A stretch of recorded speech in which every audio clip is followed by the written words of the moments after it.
What's up, Trekkies?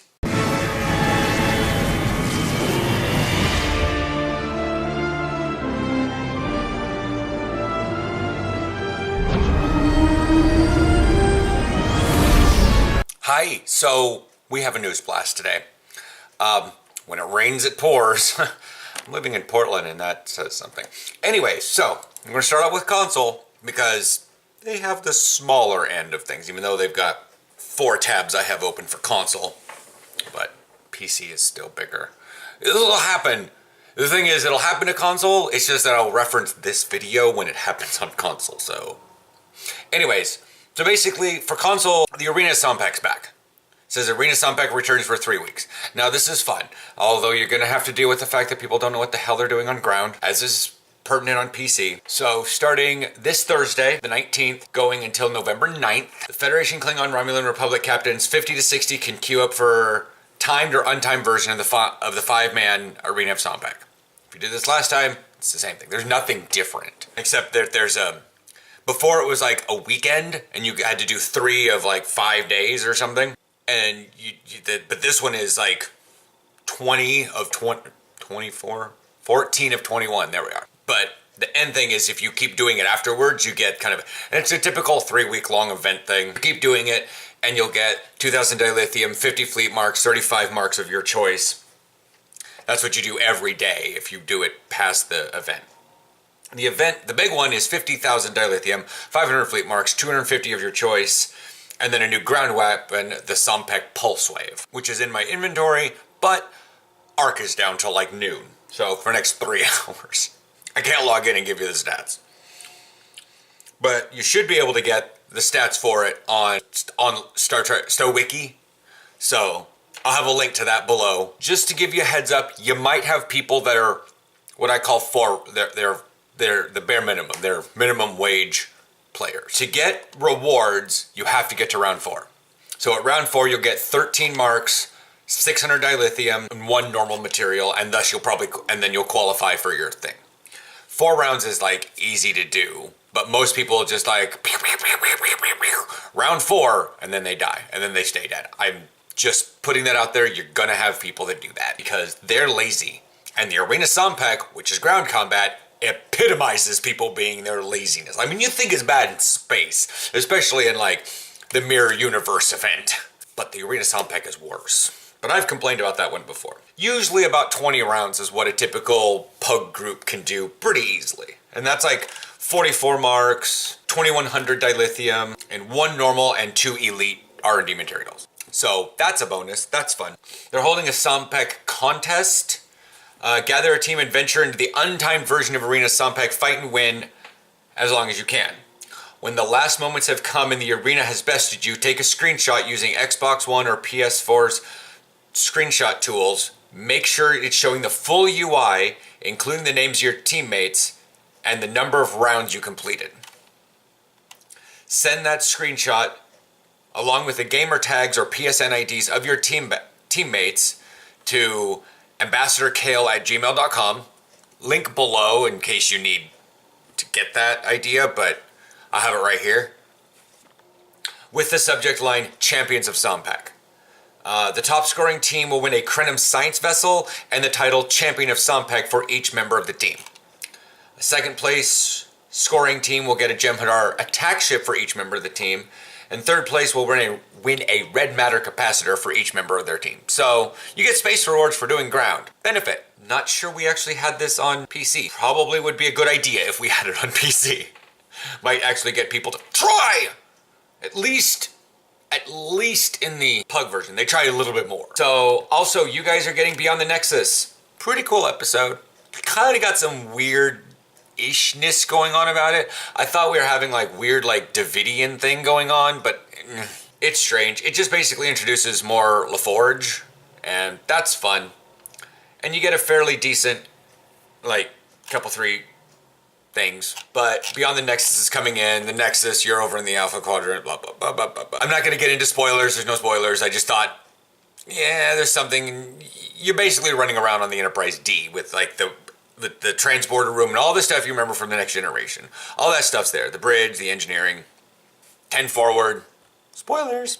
Anyways, but it's pretty fun. Even if you do it at elite difficulty, it's pretty easy.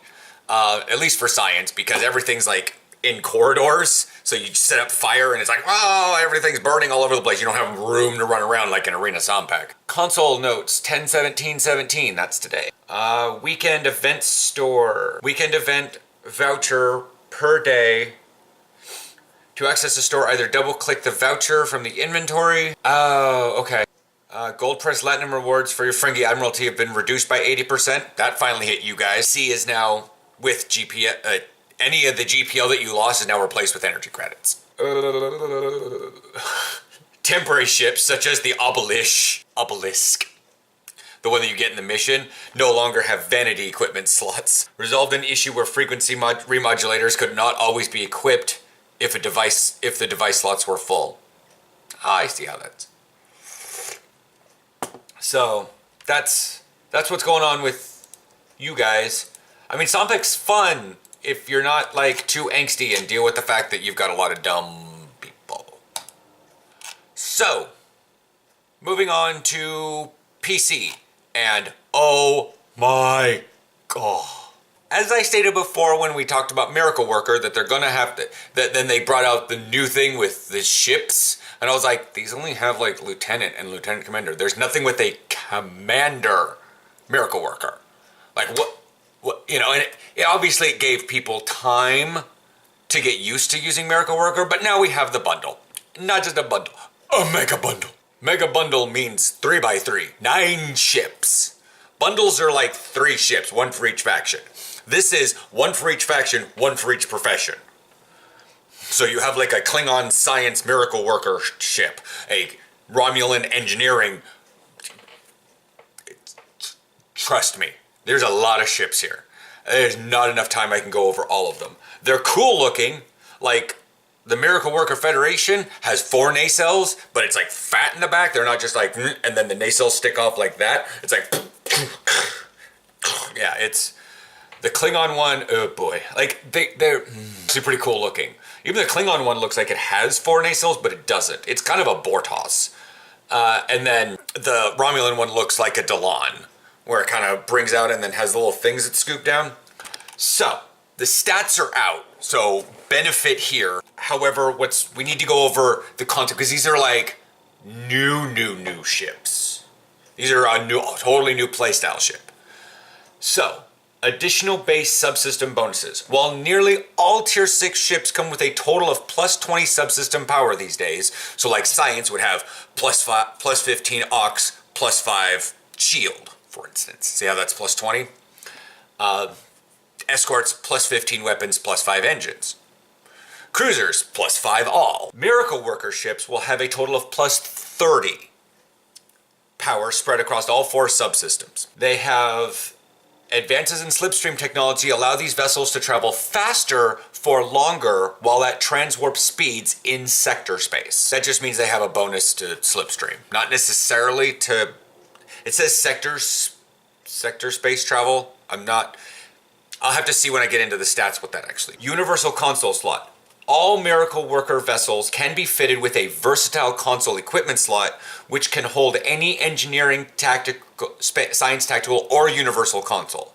This is an additional console slot above and beyond the standard allotment for ships of the same tier. So it's just like a universal bridge officer. You can put anybody there you want. Innovation ship mechanic. This innate ability represents the ingenuity and quick thinking of the Miracle Worker captain specialization. And it says his, but their expert crew, coming up with strange and outside-the-box solutions to combat situations. It will be discussed in greater detail below. We have a whole new mechanic, kind of like inspiration. What innovation is, have access to the innovation mechanic, which reflects the ingenious solutions that you and your crew can pull out of thin air to aid in difficult situations. The mechanic will be represented by a new UI element that will appear on the player's view screen while piloting any Miracle Worker starship. It is comprised of 2 primary elements. Ability sequence requirements. These are represented by a series of blue, red, and gold lights. So this sounds similar to the future ship's DK beam ability, where you can swap your hull configuration, and as more time goes by, you build up charges of certain kinds. And when you have like all of the debilitating kind, boom, you stun something for 6 seconds or whatever. Corresponding to science, tactical, engineering, which is kind of what the future ships had. So they were kind of testing stuff like this before.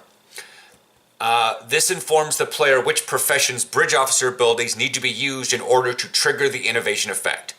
So now we're different than that. Ability sequence requirements are randomized each time the mechanic refreshes, and individual requirements may be doubled or tripled. For example, a valid sequence can be science, science, engineering, or tactical, tactical, tactical. Lights will show up. There are 3 lights! And they'll be different colors, and you have to use, looks like you have to like whack-a-mole ability. So like if you have engineering, science, tactical, I believe, I haven't looked any further here, you might be able to use engineering team, science team, tactical team in a row and activate your innovation ability. Players may activate the required bridge officer abilities in any order to satisfy the sequence. As soon as the third and final ability requirement is satisfied, the innovation effect will immediately trigger as long as you're in combat. Now we move on to what innovation does. 1 of 6 possible innovation effects will be randomly selected each time the innovation mechanic refreshes. Yay, RNG. Instinctive rerouting. Bonus to all subsystem power. When is that not a good thing? I mean, come on. Containment layering. Temporary hull based on max hull. May want to get that command one out for a secondary bridge officer, or secondary specialization, because that gives max hull, I think. Heisenberg decoupling. Secondary shields, based on max shields. Plasma purge. Self-targeted AoE plasma damage over time. So basically, you just blow plasma out, and things around you take dot damage. Cool. Ingenious solutions. Bonus to recharge speeds for bridge officer abilities and captain abilities. Barclay maneuver? Sorry about my voice. Photonic copy of your starship, which uses ramming speed on a nearby foe. What? Which ability sequence must be activated and which innovation effect is triggered are both randomized each time the mechanic refreshes. It will refresh after a brief lockout period, which follows each triggered effect. So, just because you happen to use tactical doesn't necessarily mean you're going to be getting something like bonus recharge speeds to bridge officer abilities. You might just get secondary shields. A lot of RNG here, but could make for really fun. Because like they're not all bad, when you don't have bad things that can happen, RNG tends to be pretty cool because you're like, I don't know what I'm going to get, but it could be pretty cool. Or it can be like, I don't really need this right now, but it's not terrible. Console. So, the consoles are based on the type, on the class of ship, so the engineering, the science, and the tactical each have their console, but they're similar across the faction. The Operations Miracle Worker Cruiser, which is the engineering one, uses ablative salvage pods. Untold years of Starship design study make it second nature to know the right structural weak spots to hit to send chunks of hull flying into space. This firing mode represents that knowledge, coupled with a willingness to perform field repairs using whatever materials may be handy, including those chunks of enemy starships. Tractor in the debris to grant yourself additional defenses after activating this mode to briefly cause supply pods to be spawned near foes that you deal damage. This console provides a passive boost to damage resistance rating versus exotic and bonus experience earned. So basically you activate the console, and if you blow up a ship, there's gonna be crap flying around the outside of it, and you fly near and you will get bonus defense, because it's like you shoot pieces off of things and then you fly near them and then you tractor them onto your hull. Like, that actually sounds really cool. The tactical version, is the Tactical Miracle Worker Cruiser. Originally invented by Geordi LaForge as a ruse to outwit, it's called the Crimson Force Field. To outwit his would-be captors, this piece of technology eventually ended up being made into reality many years later. Although it was originally intended to cripple the only the weapon systems of a number of enemy combats, its final design also ended up to have a debilitating effect on the enemy's ability to repair any damage their ship has sustained. This console provides a passive boost to recharge times of hull healing bridge officer abilities, engineering team, hazard emitters, miracle worker, just bridge officer abilities, sorry. Oxystructural, another one I'm forgetting. And bonus experience earned. Yay! I wonder if these stack. And then the science variant is the delayed causality plating. Sometimes genius is accidental, and nowhere is that more true when you dare to tamper with temporal causality. By manipulating the chronoton flux present within the plating of your starship, you can temporarily defer incoming damage, while also speeding up your weapon cycles and ability cooldowns. While active, no damage will be sustained. However, once the effect ends, causality takes its due in the form of deadly chronoton radiation that cannot be removed, but can be reduced by resistances. This grants the benefit to spreading out potentially deadly spike of damage over a much longer period of time, allowing you additional time to enact countermeasures. But destiny cannot be forestalled indefinitely. This console provides a passive boost to hull penetration skill and bonus experience. So basically, this sounds like in World of Warcraft we have the monk tank has an ability that a portion of their incoming damage is reduced and then given to them as a dot. So that's what this seems like. You're going to be immune for a little while, but then you'll take radiation damage over time. So you can slowly heal that back. Like if you're low on health, activate this, and then Miracle Worker, the actual ability, and then put a hazard emitters on yourself. Because then when that effect ends, your hull is high and you're kind of regenerating it. So the Starship traits. Stay at your posts. Activating an engineering or miracle worker bridge officer ability will reduce the recharge time of tactical bridge officer abilities. The amount of cooldown reduction is increased if you are currently below half of your maximum hull capacity. This may occur once every few seconds. If your current hull is above 50%, minus 10% recharge time on tactical bridge officer abilities. If you're below 50%, minus 20% to recharge time.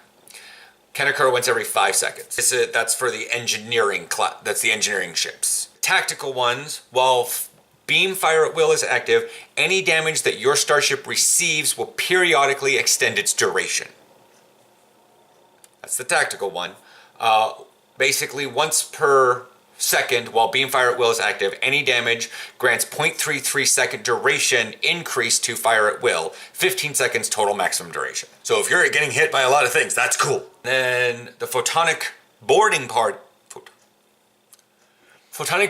does not require you to launch shuttles. Instead, your boarding assault teams immediately beam over to the targeted foe ship and immediately begin applying the debilitating effects already associated with boarding party. Using photonic boarding parties is also more time efficient, allowing them to be ready to deploy more quickly. No, having this trait slotted removes the shuttles entirely from the ability, potentially interfering with any effects designed to enhance them. Make sense? So activating any rank of boarding party no longer launches shuttles, instead instantly applies the effects to the targeted foe. It reduces time of boarding party, reduces it from 60 to 40 seconds. That's the recharge time. And that's available on the science ones. So now let's move on to some stats here and see if I can figure some stuff out. So they have all 9 ships on here. And then set bonuses for the consoles. Alright. So what do we got? The Operations Miracle Worker Cruiser Scott class. Montgomery Scott. 60,000 hull at level 60, 1.15 shield modifier, 4 in the front, 4 in the back. Commander Engineering Miracle Worker, Lieutenant Commander Engineering, Lieutenant Commander Universal, Ensign Science, Lieutenant Tactical. 3 Tactical, 5 Engineering, 3 Science, 1 Universal, plus 10 weapons and shields, plus 5 engines and aux. And they have all 4 cruiser commands. Daystrom class, Science Miracle Worker, Lieutenant Commander Science, Ensign Engineering, Lieutenant Tactical. 3 Tactical, 4 Engineering, 4 Science, 1 Universal, plus 10 weapons and aux, plus 5 engines and shields. Cruiser commands and Starship Mastery package of regular cruiser. Tactical vessel, the tactical one. 4 Tactical, 4 Science, 4 Engineering, 3 Science, 1 Universal, 10 weapons and engines, 5 shields and aux. And again, Commander Engineering and Miracle Worker, Lieutenant Commander Universal, Lieutenant Commander Tactical, Lieutenant Science, Ensign Engineering. Anything drastically different with the Klingon ones, which is the Merek class, slightly less shield modifier, cloaks, same bridge officer seating, 3 tactical, 5 engineering, 3 science, 1 universal. So these are very similar. They just modify for being able to cloak. The Science Miracle Worker class is the Antak. Then the Tactical Miracle Worker Cruiser is Klothos class. Cruiser is named for the Klothos after one of the first Klingon vessels outfitted with a cloaking device. Also famed for having been captained by Kor, an honored hero. Same bridge officer seating as the other tactical ones. Same subsystem power. Romulan. These are the weird ones. Operations Miracle Worker Warbird, Nigel class. That's the same. Can equip dual cannons on the Warbird. Did not say that on the Klingon, nor the Federation. Has a Romulan battle cloak. Understandable. It has Warbird mastery and the Singularity Warp Core 40 base power for all subsystems on top of what these things give. And then Plasma Shockwave, Quantum Absorption, Warp Shadow, Singularity Jump, Singularity Overcharge. Science Miracle Worker Warbird Varel class. The scientists that developed and perfected the very first Romulan cloaking device. Very similar. These are very similar ships to each other. And then the Tactical Miracle Worker Warbird Tebok class. In the recent tumultuous times that followed the Hobus supernova and the destruction of Romulus, it was courageous captains like the ship's namesake, Tebok, that laid the groundwork for the ideals that would later become the Romulan people to reform under the banner of the Republic. That's that. All right, let's move on to the consoles. So a set 2 and a set 3. Activating set 2. Activating any space captain ability. So sensor scan, Miracle Worker, reroute power to shields, I think is that what you guys have. Fire at will, that stuff. Attack pattern Omega, maybe. Forget what tactical officers have. As is typical. Anyways, activating those grants plus 50 skill in one of the following for 12 seconds. Hull restoration, shield restoration, exotic particle generator, impulse expertise, hull regeneration, shield regeneration, control expertise, drain expertise, weapon specialization, weapon amplification. Set 3, collected knowledge. Reduce the recharge of ablative salvage pods, delayed causality plating, and crimson force field by 1 minute. Replaces all of the +1 experience bonus passives from each set console with a single benefit that grants +5% bonus experience and specialization experience. So if you get all 3, rather than having +1%, +1%, +1%, your 3-piece takes those away and adds in a +5%. So buy 3, get 2 free, right? I don't know. That's that. And then we went over the Starship traits. So that's that big ol' boost to just stuff. So knowing that this is a 9-pack, expect it to cost like the thousands of Zen. Because this is a 9-pack. I can't remember how much the other packs cost, but they're well up there. These look like really interesting ships. There's a whole new playstyle. Expect people to get these ships and not necessarily be that good, because there's a lot of people that are fairly decent at this game, and then there's a lot of people that play it and then get a new ship and they just slap the keyboard for a little while they figure it out. A lot of people brute force how to play their ships. They don't figure it out. Nothing wrong with it. They eventually learn it. It's just not... Anyways, so I will chat with you guys next week, as this was a lot of information. Not sure if we're going to have much of anything next week, unless I have any ideas about what's going on. So yeah, catch you guys later.